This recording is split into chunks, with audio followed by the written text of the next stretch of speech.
Hello everyone. This time we are going to discuss PN junction और PN junction को अच्छी तरह से समझने के लिए P टाइप और N टाइप सेमीकंडक्टर क्या होता है, वो कैसे फॉर्म होता है और उसके क्या क्या मैकेनिज़्म है, ये जानना बहुत ज़रूरी है. So if you have any doubt then this is my suggestion. जो इस टॉपिक पर मीन्स P टाइप और N टाइप सेमीकंडक्टर पर जो एक वीडियो बना हुआ है, सो प्लीज़ आप उसको वॉच कर लें. और ये PN जंक्शन कितना इम्पॉर्टेंट है ये हम लोग ये सारे डायग्राम को देख करके मालूम कर सकते हैं, क्योंकि इन सारे डायग्राम दैट मीन्स ये हमारा सोलर सेल है, ये हमारा LED है, ये हमारा इंटीग्रेटेड सर्किट है और ये डायोड ट्रांजिस्टर है. इन सारे के मैकेनिज़्म को, इन सारे के कॉन्सेप्ट को समझने के लिए PN जंक्शन को समझना बहुत ही ज़रूरी है, क्योंकि PN junctions are building blocks of the semiconductor devices. So it is very important first of all to know all thing about the PN junction. So junction, जैसे कि जंक्शन नाम से ही हम लोग डिफाइन कर सकते हैं. जंक्शन मीन्स द इंटरफेस और boundary between any two different thing. और यहाँ पर दो डिफरेंट थिंग क्या है, P टाइप सेमीकंडक्टर और N टाइप सेमीकंडक्टर. जब P टाइप और N टाइप सेमीकंडक्टर को हम लोग कंबाइन कर रहे हैं, जैसा इस डायग्राम में दिख रहा है, तो इस पॉइंट को, इस इंटरफेस को, इस बाउंड्री को हम लोग PN जंक्शन के नाम से जानते हैं. और ये हमारा PN जंक्शन डायोड का सिंबल है. एंड वी नो डैट, हम ऐसा जानते हैं कि P टाइप सेमीकंडक्टर में एक्सेस नंबर ऑफ होल्स होते हैं और N टाइप सेमीकंडक्टर में एक्सेस नंबर ऑफ इलेक्ट्रॉन्स होते हैं. So let's start to know the mechanism of PN junction. And for this, इस डायग्राम को हम लोग ध्यान से देखते हैं, जहाँ पर हम लोग दिख रहा है कि ये P टाइप सेमीकंडक्टर है और ये N टाइप सेमीकंडक्टर है. जब इन दोनों सेमीकंडक्टर को हम कंबाइन कर रहे हैं तो इस डायग्राम में दिख रहा है कि यहाँ पर जस्ट N टाइप सेमीकंडक्टर के तरफ हमें पॉजिटिव चार्जेस दिख रहे हैं और P टाइप सेमीकंडक्टर की तरफ हमें निगेटिव चार्जेस दिख रहे हैं. और इसको मिक्स करके, इसको कंबाइन करके, इसका नाम हम लोगों ने डिप्लेशन लेयर दिया है. और नीचे के डायग्राम में हम लोग देख सकते हैं कि इस डिप्लेशन लेयर का हम लोग इस डायग्राम से दिखाए हुए हैं और यहाँ पर लिखा हुआ है potential difference. It is also called potential barrier. So actually हो क्या रहा है जब P और N टाइप सेमीकंडक्टर को हम लोग कंबाइन कर रहे हैं, तो जब भी हम लोग P टाइप और N टाइप सेमीकंडक्टर को कंबाइन करते हैं तो एज वी नो डैट कि N टाइप सेमीकंडक्टर में बहुत सारे इलेक्ट्रॉन्स होते हैं और हम लोग ये भी जानते हैं कि सेम चार्जेस एक दूसरे को रिपेल करते हैं. तो इस केस में भी जब इलेक्ट्रॉन्स एक दूसरे से रिपेल होंगे तो वो इलेक्ट्रॉन्स सारे जगह स्प्रेड हो जाएंगे, डिफ्यूज़ हो जाएंगे सारे डायरेक्शन में. कुछ इलेक्ट्रॉन्स जो होंगे वो क्रॉस करेंगे जंक्शन को, और जब वो क्रॉस करेंगे जंक्शन को, तो जब वो जंक्शन को क्रॉस कर रहे हैं मीन्स व्हाट, कि वो P रीजन में जा रहे हैं. और P रीजन में क्या होता है, वहाँ पर पॉजिटिव होल्स रहते हैं. तो हम लोग को ये भी मालूम है कि दो अपोजिट चार्जेस में अट्रैक्शन होता है. सो क्या होगा, जब इलेक्ट्रॉन्स जंक्शन को क्रॉस करके P रीजन में जाएंगे, सो उस केस में पॉजिटिव होल्स के द्वारा वो अट्रैक्ट किए जाएंगे और दोनों रिकम्बाइन हो जाएंगे. ठीक है, दोनों रिकम्बाइन हो जाएंगे. So as a result of it what will happen, the hole disappears. The hole है वो डिसअपियर हो जाएगा एंड फ्री इलेक्ट्रॉन्स जो है वो वैलेंस इलेक्ट्रॉन हो जाएंगे. फ्री इलेक्ट्रॉन्स जो है वो वैलेंस इलेक्ट्रॉन्स बन जाएंगे. सो जब फ्री इलेक्ट्रॉन्स फॉल्स करते हैं P साइड में होल्स पे, so the P side atom gains, जो P साइड के एटम्स होते हैं उनको एक्स्ट्रा इलेक्ट्रॉन्स मिल जाते हैं. The atom which gains an extra electron has a greater number of electrons than proton. And इसके चलते क्या हो रहे हैं, निगेटिव्स आयन सारे एक्यूमुलेट हो जा रहे हैं किस तरफ, पी रीजन की तरफ, जस्ट जंक्शन के पास। ठीक है, जैसा यहाँ पर डायग्राम में हमें दिख रहा है। और सिमिलरली जब वो इलेक्ट्रॉन्स अपने प्लेस को छोड़कर के पी रीजन की तरफ जा रहे हैं तो वो जो वैकेंट प्लेस है, वो वैकेंट प्लेस क्या हो जा रहा है, वहाँ पर पॉजिटिव चार्जेस क्रिएट हो जा रहा है।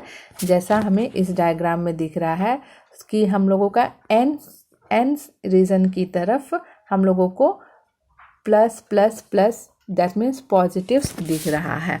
सो एक तरफ हमें निगेटिव चार्जेस जंक्शन के तरफ मिल रहा है और एन टाइप की तरफ जंक्शन के पास हमें पॉजिटिव चार्जेस मिल रहा है।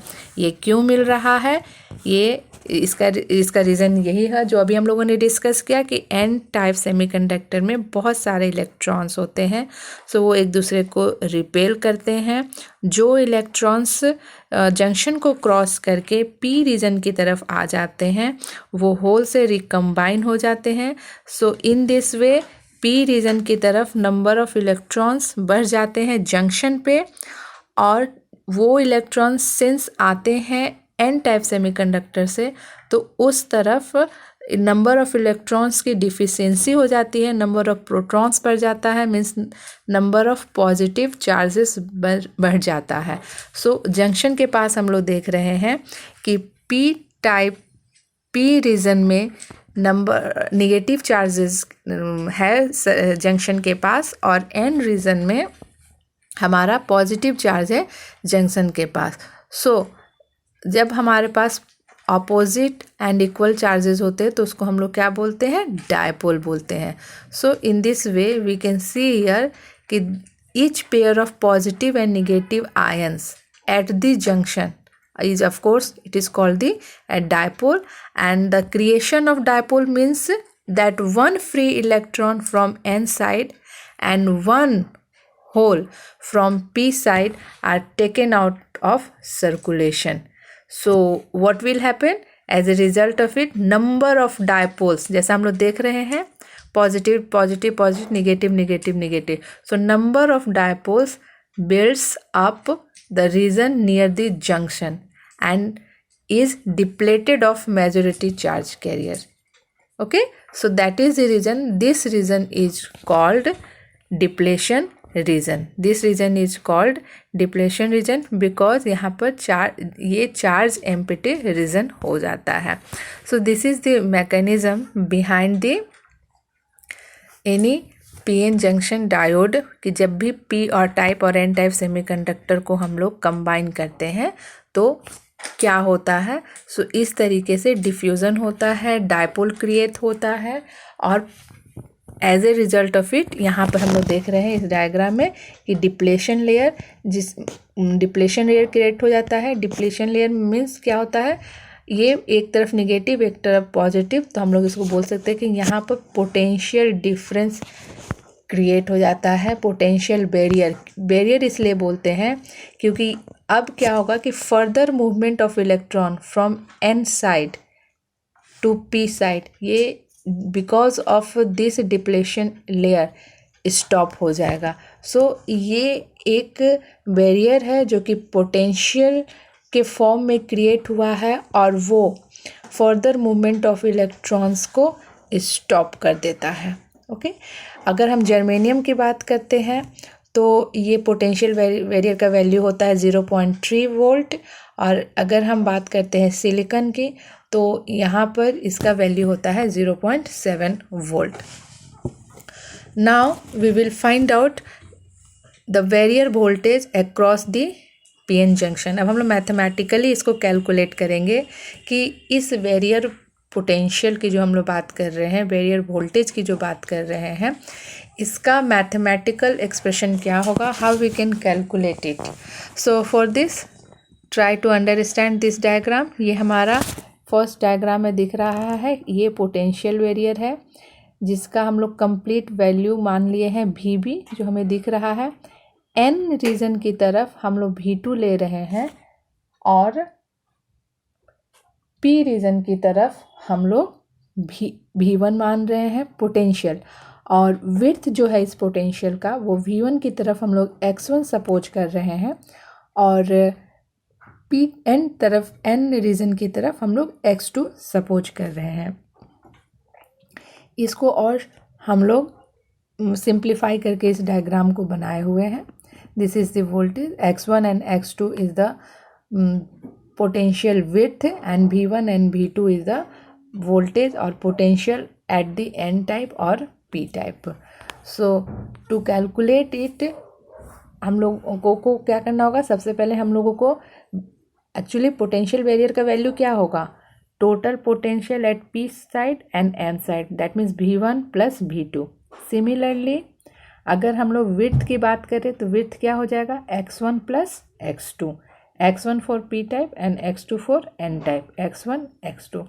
Now apply Poisson's equation. From Poisson's equation we know that d2v by dx square is equal to minus rho by epsilon, where rho is the volume density of charge and epsilon is the permittivity of the medium. And for the this we can write for the P side, just हम लोग rho का value जो P side के लिए होगा तो rho is equal to minus ENA, इसका value हम लोगों ने पुट कर दिया और उसके बाद हम लोगों ने इसका डिफ्रेंशिएशन कर दिया, डिफ्रेंशिएट कर दिया। वी नो डैट कि in case of differentiation this C1 is the constant of integration, और इस कांस्टेंट का वैल्यू फाइंड आउट करने के लिए हम लोग बाउंड्री कंडीशन यूज़ करते हैं। तो for x is equal to minus x1 dv by dx is equal to 0, so C1 can be written as this. अब हम लोग इस dv बाई dx में C1 का वैल्यू पुट कर देंगे तो हमारे पास ये कंप्लीट रिलेशन आ जाएगा। Suppose this is our equation 3। Now integrating this equation again this equation and we have, हम लोगों को चूँकि v निकालना है तो फिर से हमको इंटीग्रेट करना होगा।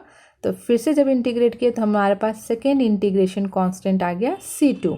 अब C2 को फाइंड आउट करने के लिए फिर से हमें बाउंड्री कंडीशन लगाना होगा। तो अभी हम लोगों ने बाउंड्री कंडीशन लगाया x is equal to 0 and v is equal to 0। So हम लोग जब इसको पुट करेंगे तो हमारे पास आ जाएगा C2 is equal to 0। So finally put all this value and we have, हम लोगों के पास हो जाएगा दिस इक्वेशन 5 के इक्वेशन के फॉर्म में हमारे पास v का वैल्यू आ जाएगा। अब हम लोग देखते हैं कि जब हम लोग पुट करते हैं x इजगल टू x1 और v इजगल टू v1 तो हमारे पास क्या आएगा, तो हमारे पास ये इक्वेशन 6 आ जाएगा। And similarly for the potential distribution in the space charge region on n side, हम लोगों ने अभी p साइड के लिए निकाला है। सिमिलरली हम लोग n साइड के लिए भी सेम टू सेम सारा स्टेप्स हम लोग वही लेंगे, उसको इसमें वैल्यू पुट करेंगे, फिर डिफ्रेंशिएट करेंगे, C1 का वैल्यू फाइंड आउट करेंगे, C2 का वैल्यू फाइंड आउट करेंगे, तो हमारे पास V1 और V2 दोनों का वैल्यू आ जाएगा। जब V1 और V2 हमारे पास आ गया तो वी नो दैट कि potential barrier VB is equal to V1 plus V2। So putting all this value हमारे पास ये इक्वेशन आ जाएगा, because NA x1 is equal to ND x2। So use this relation in this above equation. So finally we have VB is equal to this one. Okay, so this is the potential barrier, or you can also say barrier potential. Now how we can find out the barrier width? अब barrier width हमें निकालना है तो we know that कि barrier width क्या हम लोग suppose किए थे x, और x is equal to x1 plus x2। यहाँ पर x1 जो है बैरियर विड्थ है P टाइप के लिए और x2 है N टाइप के लिए। अभी हम लोग जस्ट इक्वेशन 11 एंड 12 में x1 और x2 का वैल्यू फाइंड आउट किए हैं। Just we have to put this value and simplify it, so this gives us the value of barrier width. So thank you so much. If you have any doubt then please comment, and have a nice day to all of you. In